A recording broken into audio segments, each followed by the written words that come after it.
Hello all, welcome to Coffee with Marci. I am here with Dr. John Cece. Welcome to Coffee with Marci. Thank you very much. Thank you for having me. It's great to have you. We're just going to give a few minutes for them to build our audience.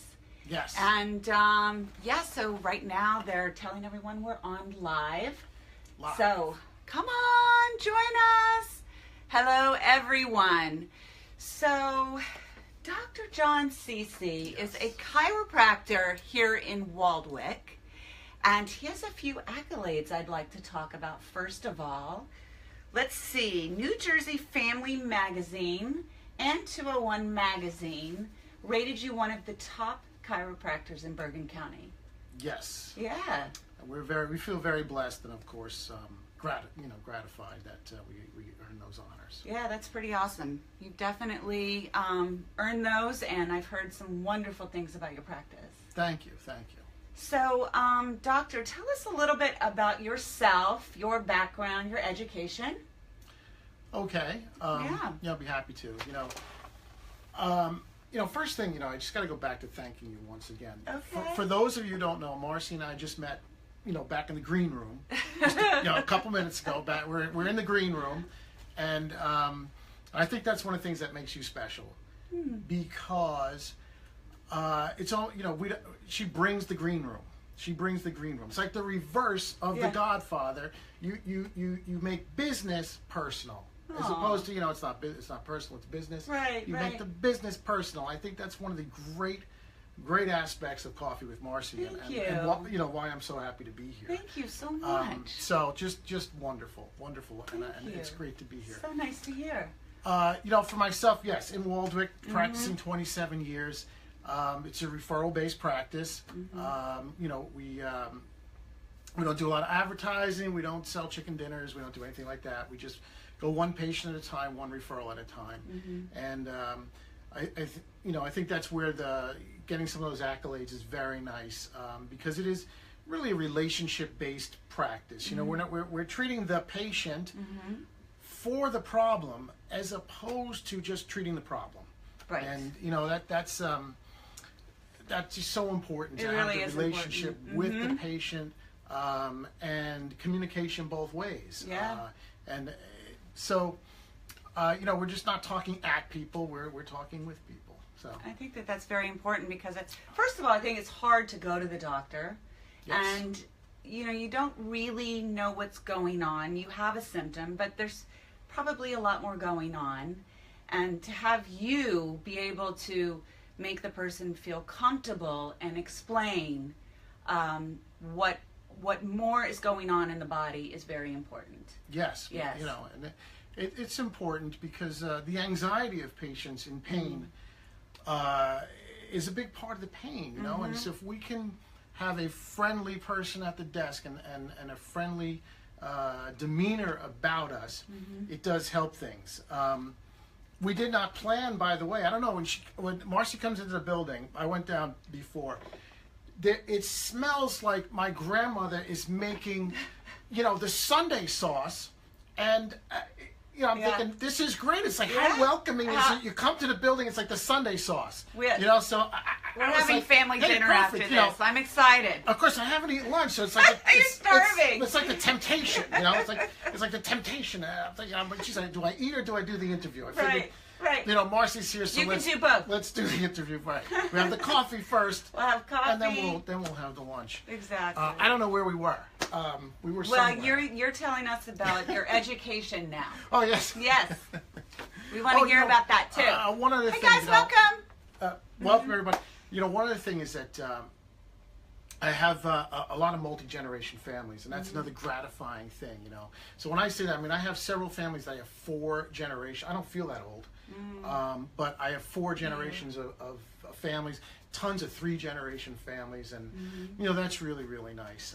We were going to do education. Yes. So I'm a local guy. I grew up in Upper Saddle River. That's cool. Went to Don Bosco. Yeah. I played football there and baseball and what have you. Then I went out to University of Richmond. I was a Spider. I actually played football and baseball down there too. And then New York Chiropractic College, where I got my degree from. Nice. And then I have a board certification from Cleveland Chiropractic College in rehab, rehabilitation medicine. And then, of course, I do, you know, tons of postdoctorate continuing education. That's an ongoing thing. So, you know, and I think that's one of the things I enjoy most is the fact that you're always learning. You're always learning. And you have to be humble. You have to, right? You know, nobody knows everything, so you have to be humble, continue to learn, be humble from the patient, and that, you know, great so to hear. we're committed to that continued learning. Yeah. So we always add new things in. Yeah. So, all right, what exactly is chiropractic? What does that mean exactly? Yeah. And you know, the funny thing is that I wanted to know myself, you know, because growing up, I come from a family, you know, my father was a chiropractor. He was chiropractor of the year in the state of New Jersey several times. And I have a cousin in Delran, near Albany, Alicia Savino. A little shout out to Alicia. And she's practicing. Another cousin who's since retired. My father passed away. Well, all in the family, huh? Yeah. But here's the question, though. So as a boy, you know, I'm seeing, because my dad had a home office, you know, in the beginning. So I'm seeing these patients come in and they look, you know, they're in pain, they're bent over, they're grimacing, they're not happy.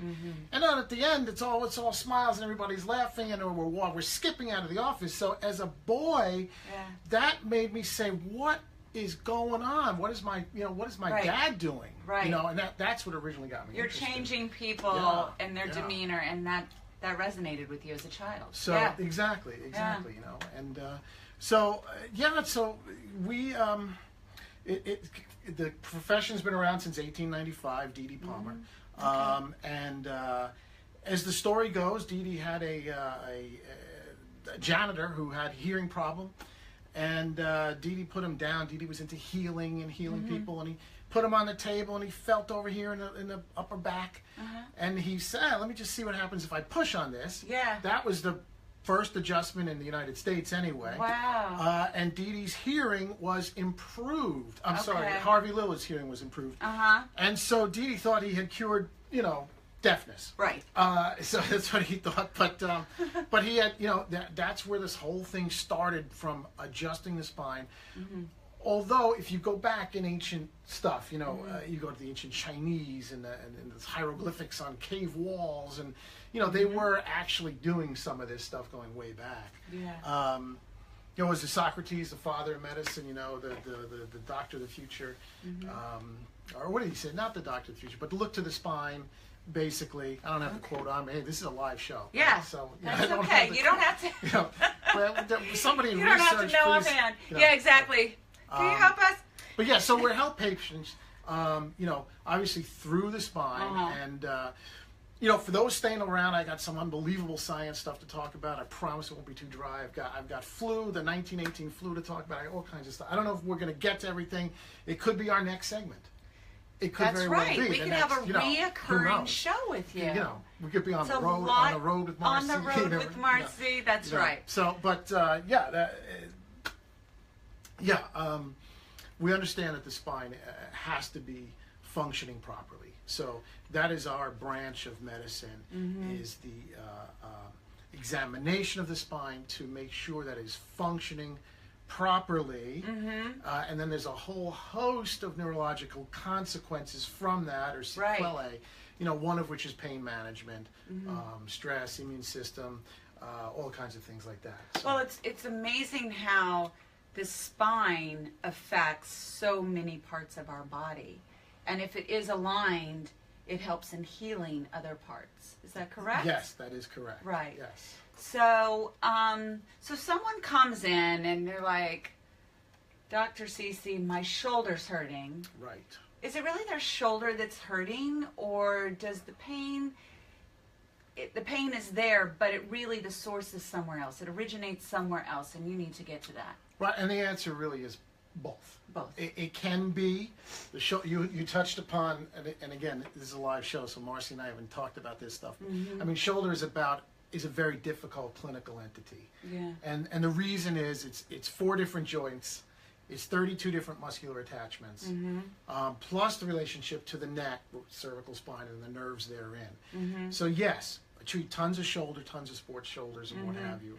And we're going to examine, you know, the neck and the cervical spine, how that functions, whether there's nerve irritation or inflammation that is referring pain to the shoulder, versus the actual true shoulder problem, which would be your rotator cuff problems.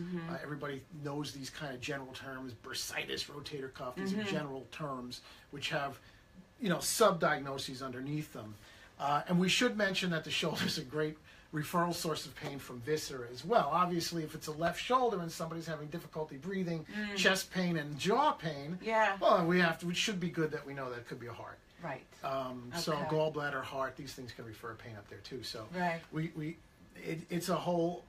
It was a loaded question. I know. It's a long answer. Right. It's a long answer, and I realize there's so many ways to answer it. But you know, so I want to ask the questions because I know you have so much to share. Yes. And so, and I see you have props here. And I want to tell the patients when they come in, Dr. Cece, you know, I know that it's very terrifying because it's scary when your back is in pain and everybody is afraid, oh my God, I'm going to have surgery. And, you know, is that the first thing you go to? Or do you try to do everything before you recommend surgery? That is a tremendous intuitive question. You know, and I think just recently, several weeks ago, there was a news article about, from the physicians, I think it's the College of Physicians and Surgeons, yes, and discussing how you must do conservative management. And it kind of speaks to,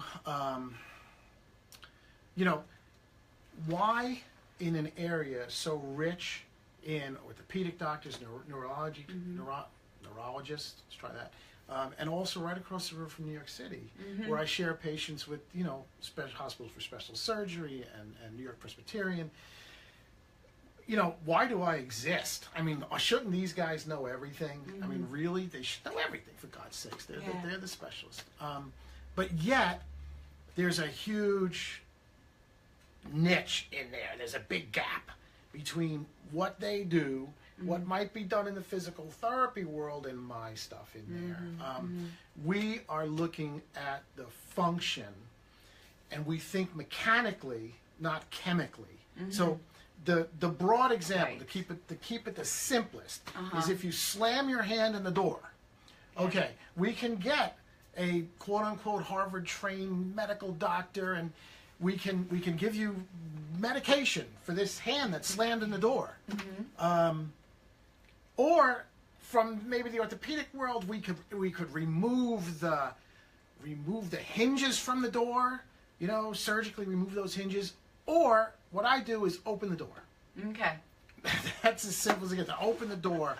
And that's the difference between thinking chemically or just pure structure versus functionally or mechanically. It's how are the pieces of the spine moving in relationship to each other. And that's really what we're trying to get at. I don't want to go too crazy with the neurology yet anyway, but I do want to say I personally don't do the old bone goes out of place. Oh, the bone's out of place, I got to put it back in place. It's an easy analogy, but scientifically it kills me because it's completely wrong. Okay. The bones just don't come out of place like that. Yeah. They feel like they do. Harvey Lillard 100 plus years ago and D.D. Palmer, they thought in the 1920s also, they thought, hey, the bone went out of place. Right. We know science is advanced. Yeah. We know, and it keeps advancing. Correct. You know? Yes. And we saw, what, a week ago at was it the Keck, they look into the sky through this thing. The telescope. Yes. Thank you. It's like password now. Right, exactly. Coffee with Marci and password. So we go, so they look at, and oh, we found 100 more stars. Yeah. I mean, how is it that a month ago it's like, oh, we don't know anything, and then a month later, we have 10 new planets. I mean, we got all those new planets and stars. Right. And so that's what's going on in the realm of chiropractic as well. We learn more about the neurologic connections that exist between the spine and the brain, and how that manifests in both pain management, because pain drives patients really to the office, and also other whole body things like the stress syndromes and, you know, headaches, some of those whole body types of things that people would be like, what are you talking about? What, do you sleep better when you get adjusted? Why would that be? So, you know, let's do an example, because we know from some of your previous videos that you're always happy to be like a prop. You know, Marci, she's a gamer. Marci's help me. So, that's right. So if I have you, so you're going to close your eyes, and you are going to hold your coffee cup out in front of you with your eyes closed. So your eyes are closed, your cup is out. So now, let me ask you this. We know there's 5 senses, right? So we can hearing, seeing, smelling, touching, tasting. We can't do any of those whatsoever with that cup. And yet if I ask you, Marci, where is the cup? You will tell me exactly that it's not in back of your body, but in front of your body. So what's going on there is what we call the 6th sense. You may relax. Thank you. This is say that the whole time. You know, if we do it long enough, you'll have a pain syndrome, and we'll have to be. This is how we get patients here. That's exactly. That's the secret. Just hold your arm up. God, I understand his motives now. So that's called proprioception. So there are receptors all the way up that are talking to your brain. And telling your brain, hey, this is where I am in space. How does it apply to chiropractic? Let's go back to computers. Think of your brain as a computer. Garbage in, garbage out, right? So if there's dysfunction in the spine, and that affects the many, many, many nerve receptors that are in the spine communicating with the brain. If you take that proprioceptive piece out of the game, you've reduced the amount of information to the brain through the cerebellum, and that changes the output from the brain and cerebellum. And so this is where your world-class athlete. I have a ton of athletes as patients. This is where your world-class athletes have been chiropractic patients, and actually lobbied, going back to 1971, actually lobbied the U.S. Olympic Committee to add chiropractors to the medical staff. They were going to other countries that had chiropractors, and they went on tour. This is a true story. You can look up your science, not your science, but look it up. They went to several cities and made presentations that we want chiropractors on the medical staff. Right. And so they knew that chiropractic helped them perform at their maximum. Now this is actually the strange thing. This is before the discovery of really all those receptors that I'm talking about. This is before the telescope found the receptors. They just knew. They kind of had an idea it affected the nerves, but they didn't know how. Right. That science is more recent. It's within the last 30, 35 years that science is of the mechanoreceptors, the nerve receptors in the spine. But that's how it works. So if you have if you want to think of a spinal segment, so it's not functioning, so it's stuck in its motion, this affects the amount of information and the quality of information going to the cerebellum in the brain. And on its basis as a chiropractor, we go ahead and adjust that, and then magically we get it to move, and that creates normal nervous energy, normal flow into the brain and cerebellum and back down. Now, if you're are they still there? I don't know. If they're still there. Yes, absolutely. There's a few there, right? Yes. So if they're still there, from the cerebellum in the brainstem, all right, so brainstem, cerebellum, we're going to the hypothalamus, and we know that these connections exist, all right? If there's anybody out there who really wants to just have a Trump fact check thing on me, challenge my science. You will not win. I can guarantee you these connections exist. Into the hypothalamus. What does that do? Well, hypothalamus. I have no idea. I honestly don't. It controls the basically the yin and the yang, the sympathetic nervous system versus the parasympathetics. It controls the adrenal function and the hormone function. And this is where we get to stress management, whole body I heard you say hormones. Homeostasis, right? So this is how you get homeostasis, right? So we're going from, we've got this problem in the spine, we adjust that up to the cerebellum, connects to the hypothalamus, and then affects what the hypothalamus affects, which is the whole body, which is neat. Right. Well, I know, listen, it's all connected, and you can have one thing going on, and it's amazing how you correct that, and it changes so many things, the functioning of the body. It's, it's really cool, Let me back off a little bit. Let's go back to the flu epidemic of 1918. Because that's a good place to go. That's a good place to start. Right? When you woke up this morning, you were probably on the top of your mind, the flu epidemic of 1918. Yeah. So, flu comes to town, right? And it's wiping out millions. It's wiping out millions of people, right? And so down in Texas, there's not enough doctors to go around, so these flu patients are winding up in these chiropractic clinics. And the chiropractors are adjusting. They're, of course, giving fluids and proper nutrition, because we're always talking about nutrition and fluids and these types of things. And all of a sudden, wait a minute, how come these patients aren't dying and these other ones are dying? Right. So because of the tremendous effects of chiropractic on these flu patients, in Texas, that's where licensure of the profession came from, in Texas. And they were an early adopter. It was in the 1950s when chiropractic got licensed in New Jersey. The patients, patients in New Jersey took buses. They took buses down to Trenton, and right down there, and lobbied and petitioned. Hey, we really like these guys. We want them to get, because back before 1950, before my dad started, it was almost like a speakeasy. You had to knock on the door. You had to know the password. Hey, do you want to come in? Yes, come in. Because you could be accused of practicing medicine without a license, and of course we weren't trying to do that. But so that's the connection there. And those early chiropractors, back pain and neck pain and shoulder and carpal tunnel and these things that I treat every day of the week. Like I said, pain kind of brings that patient to me. They were not really. They didn't consider themselves, musculoskeletal rehab pain specialists like kind of I do. They were just going to, make sure the spine is in line, make sure it's all functioning right, and let that nervous system go where it may. So it's a fascinating story. It really is. It is, and I appreciate you sharing the history.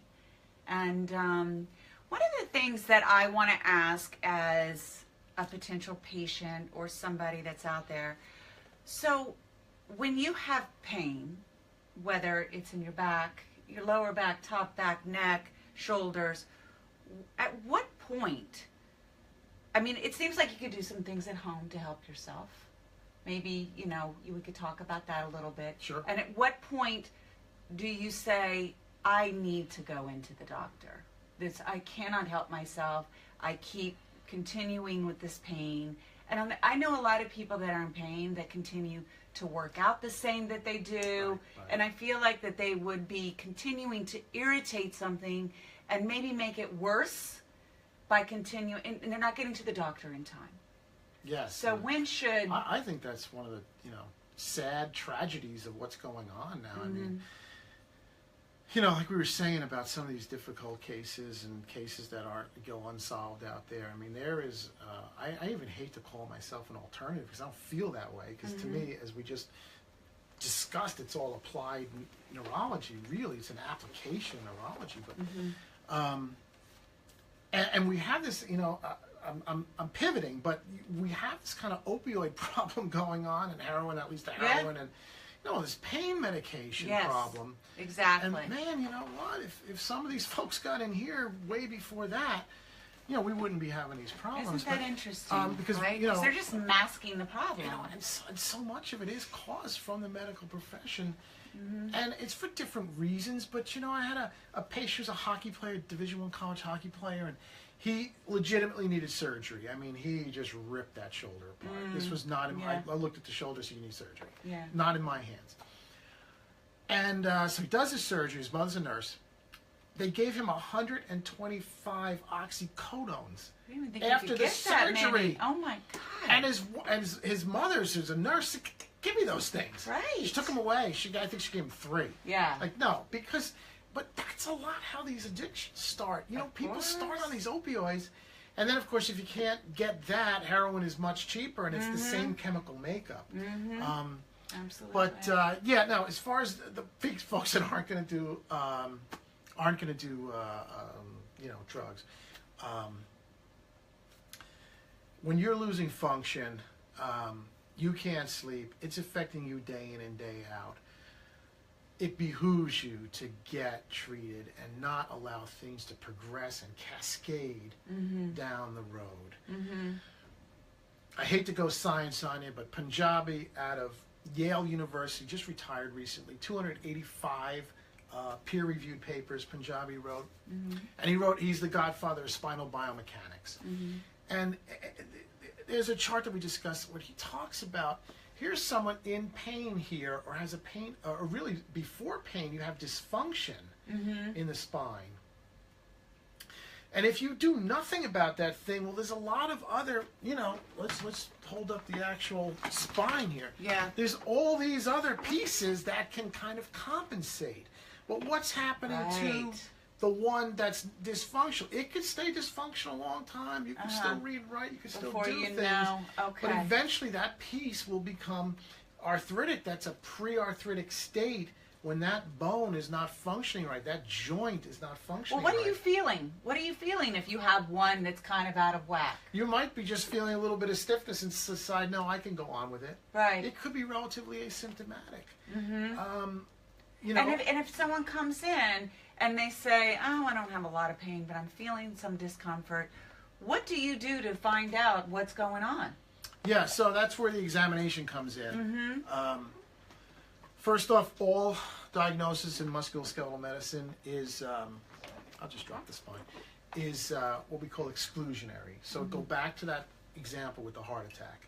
First off, is the person, does he need someone or she needs someone other than me? That's number one. Okay. Do I need to refer the patient? So we have to exclude from the top down. Fracture, God forbid cancer, heart problem, these types of things, referred pain from gallbladder. And they come in, you know, gallbladder in particular. Boy, you'll get shoulder problems from that all the time. Really? How interesting. So these are things, Body's always trying to tell you. Kidney stuff, and most of the time, oh, that's a good one there. See, again, that's why you're so intuitive. Oh. Because you're right. The body is, the messages are there. It's all you're listening. Yeah, exactly. You know? That was so good, I forgot what I was saying. But, well, coming in, the gallbladder. Yes, thank you. Yes. So, it's exclusionary first. And then, once it's exclusionary, we're going to examine. A lot of the examination will be just like an orthopedic doctor or a neurologic doctor, reflexes, put you in this position, in that position. And then from chiropractic perspective, we're going to examine the spine, and we're looking to see how each segment is working and moving with the other segment, and whether or not the pelvis, like for me, I like to break the pelvis down, which is this sacrum here, and the 2 ilium and the lumbar spine. I break that down into 3 pieces and make sure that's all functioning properly. So this is, you know, you got your high school soccer player who's predominantly right-footed. Well, guess what's going to happen over time? You're going to get imbalance there. So, you know, a good sports trainer will help them with the macro, with the big muscle groups, and then someone like myself will say, okay, they're helping there. Here's my job. My job is to make the small stuff work together. Interesting. Make the pelvis work together, make the spine work together. Yeah. And that's, in my examination, that's what I'm going to be looking for. And of course, you know, it doesn't, my adjustments don't have to be, you know, heavy-handed in any way. We can, you know, I'm doing this 27 years. I have a tool bag, you know, I have a huge toolbox. Yeah. You know, I got all kinds of, if you need a light force, we can do it. If you need an instrument adjustment, this guy here is called an arthrostim. This is an adjusting instrument. It's very light touch. We can adjust with that. So my girlfriend here, Andrea. Hi, Andrea. How are you? Welcome. Hello. She said she's a huge fan of chiropractic. Oh, work. excellent. Yeah, excellent. yeah. Now, Andrea, I'd love to hear from you, like if you've gone to a chiropractor, what you went to a chiropractor for. I hope you don't mind if I share. She was faced with Lyme's disease not too long ago. Yeah, difficult And diagnosis. it's really changed her life. And I'd be interested to know if something like that happens.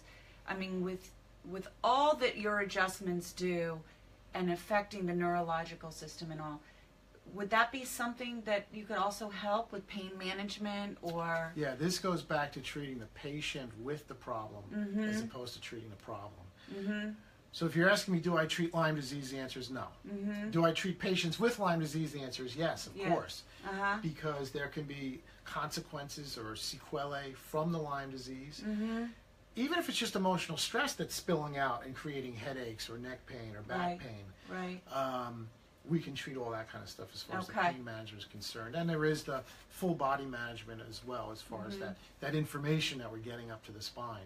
But that would be one where we would treat with, with the medical profession, there are some, other alternatives out there. There's some folks that do alternative stuff that, if someone really wanted to go that way and not, not the way of traditional medicine. Well, she's very holistic. And now, the one time I went into a chiropractor is right after I had my son.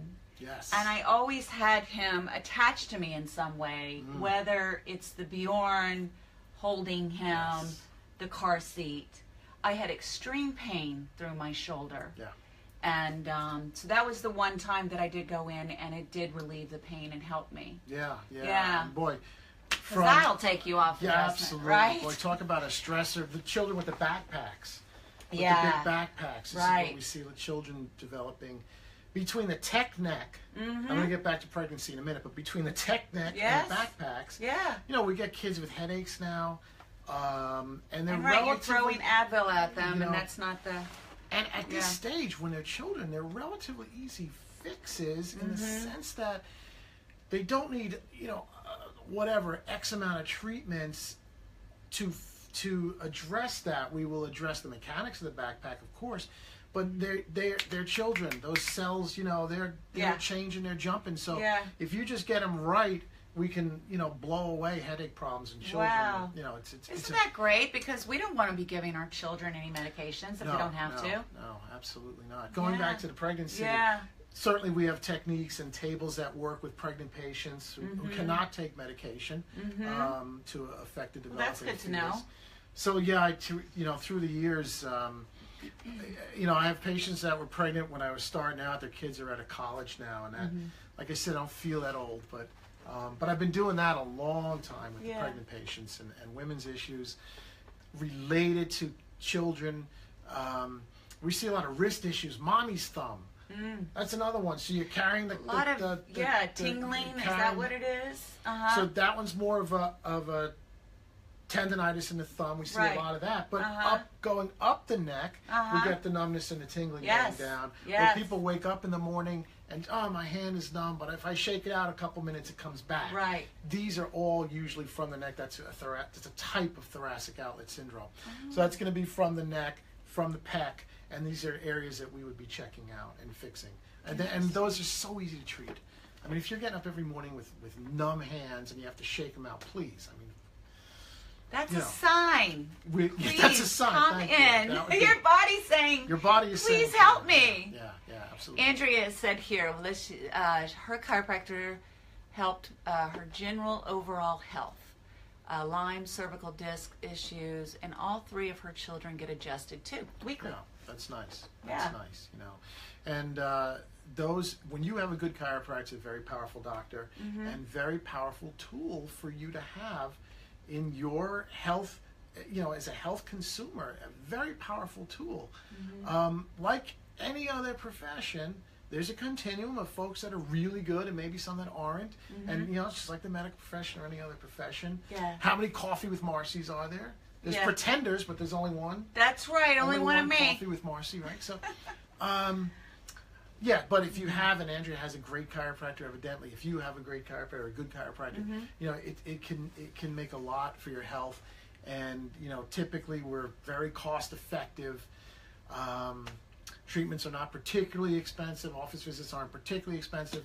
And the savings, as far as the long term, is the long term, right? Something to think about. Keeping Does people insurance cover chiropractic work? Most insurance companies cover. Okay. Today, of course, it's not. It's not when I was young. You're still very young, but when I was young, I'm really not. with the whole insurance Good lighting stuff, here. but the whole insurance stuff, it has changed. There's still plenty of folks with coverage, or some form of coverage, and we have at my desk we have Louise and Aileen, and they're both extremely competent in finding out, and we will always tell people where they're at, exactly where they're at with their coverage. What is your and then you can make decisions based on that. But we'll always tell people there's no surprises. There's no surprise billing. I'm sure people quite honestly, appreciate that. We don't really have any collection problems in my office because that is, there was a gentleman who taught me this 25 years ago. Is you have to tell people exactly where they're at so they can remain friends with you. It was interesting because nobody wants surprises. Nobody, no, right? they don't. You don't want that surprise. They absolutely do not. $1,000 bill or something like that. But anyway, that's you're gonna make someone unhappy that way. Right. Even if they're feeling okay. Quickly become a non-friend that way. So. You did touch on this a little bit. What I find so interesting, you say chiropractic work also helps your immune system. Yes. Well, we talked about the flu epidemic in 1918. We did. All right, so I'm just going to give you one more connection from the brain. Okay. All right, from the brain, we have in the brain stem now, we have a, just call it the Garden State Parkway for those of you who live in New Jersey, because I'm going to give you the actual name. It's the nucleus tractus solitarius. Know it as the Garden State Parkway. Okay. It connects with the cerebellum neurologically, and this is intimately involved with what we call innate immunity of the body. So by affecting that particular tract, that street, that parkway, that's how we get from the spine down the shore to LBI. That's how we get there. I wish I was there. Well, we're close. We're close. It's right down the parkway. That's going to be a remote. That could be a remote on the beach. Yeah. Sorry about that. So, it's from again, dysfunction in the spine, information, adjust, normalize function, goes up to the brain. Here we're going to the nucleus tractus solitarius, the Garden State Parkway. That is coming down to the liver. That is affecting the immune response of the body. Okay. And that there's some other mechanisms, but that one is again. If anybody wants to challenge my science, I don't think so. I'm combative now. I think because I'm hungry now because we're going. He said he was hungry. He had coffee with Marci before lunch. So but you have something to look forward to. Yes. But just one more thing. So Andrea said she's tried 3 chiropractors in the area to find the right one. So. Thank you, Andrea. Thank you very much. Chiropractic, we get a little sensitive to these things. Somebody tries a medical doctor, they don't like them. They don't say medical doctors don't work. They find another medical doctor. If you go to a chiropractor that's not me and you don't like them, find a different chiropractor. And thank you for doing that. You tried 3 before you found someone that you could work with. Yeah. Your relationship, Andrea, is with that chiropractor. It's a great relationship. And that's what people can look for with you. Yeah, I mean, absolutely. From what you said. I'd love to know, is there anything that you would like to add or tell people before we say our goodbyes?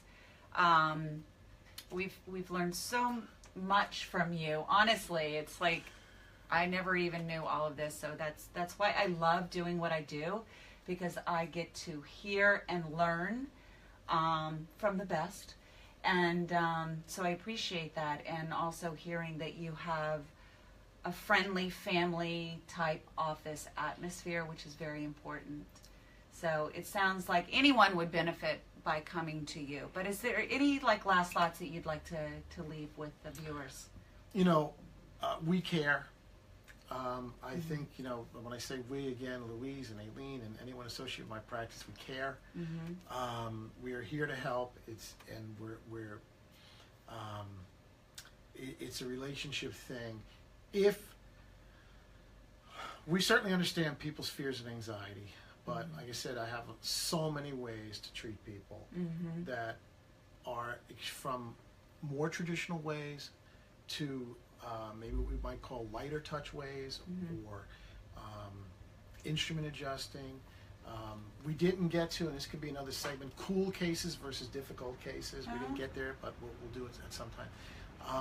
Because there's a lot of cool stuff. There's a difference between a cool case and a difficult case. But if you'd like to take some time and talk about that, that's fine. Well, like a cool case. All right, let's do it. Let's do it. We're here. Let's do a cool case. So a cool case is a woman, and we'll just name her Mary. Won't break any HIPAA laws here. So I was actually treating her for a low back stuff, and she said, everyone's been looking at my eye. My eye has been tearing and tearing. Nobody's got any answers. So this is a case where I said, well, let's check the cranial bones. We didn't even go there. So again, these bones in the head, these are your cranial bones. Yeah. So I examined the cranial bones. I found one that I thought was not functioning properly. I adjusted it, extremely light adjustment with the instrument. This is more of what we call an energy technique. And the tearing completely went away. That's a cool case. That's really cool. That's a neat one. That's I love that. That's a really cool one. I juxtapose cases like that versus difficult cases, which are more the ones that are musculoskeletal cases where the medical world is going to look at pharmacology, injection, and let's say exercise, and that patient's not getting any better, and then that patient comes in to see me, and they've been through all of this stuff, and so we have to figure it out. Each case is like a little jigsaw puzzle. Figure out how it's supposed to function properly, and that's how we solve that case. Those are what we call difficult cases. Some of the disc cases that we get. Putting that all together, that's more of a difficult case. So, yeah, it's really cool stuff. I mean, honestly, I have a busy practice. I'm blessed that way, and I feel blessed to be here with you today. Thank you. I do. You're very welcome. But theoretically, honestly, there should be a line out the door and around the block to come see me, because that's what I was going to ask. Because take away from this that if you even have the slightest pain, that you should be listening to that, because you can exasperate that if you continue to live with it. Right? I mean, if you can't put the tape on top of the red light on the car and not look at it. You got exactly. I just think people are scared to face whatever is going on, and they minimize it. And they minimize it because they're afraid. I hope we've allayed some of that fear and anxiety. Anyone is welcome to call and just chat. That's nice. They can call and chat and say, I saw you on Coffee with Marci. Here's my problem. Do you think you can help? Yeah. And, if it's in the middle of hours, it could be tough, but we'll talk. We'll talk about it, and that's so important to do with people. So thank you, Dr. Cece. I really appreciate it. So nice meeting you and sharing all of this with you, the viewers, and really appreciate you joining Coffee with Marci. Well, thank you very much. Thank you. It is my pleasure to be here, and I look forward to maybe we'll sit down again and do some more stuff. So I would appreciate that. Great stuff. Great stuff. All right, guys. Have a great day. See you on Friday. Bye.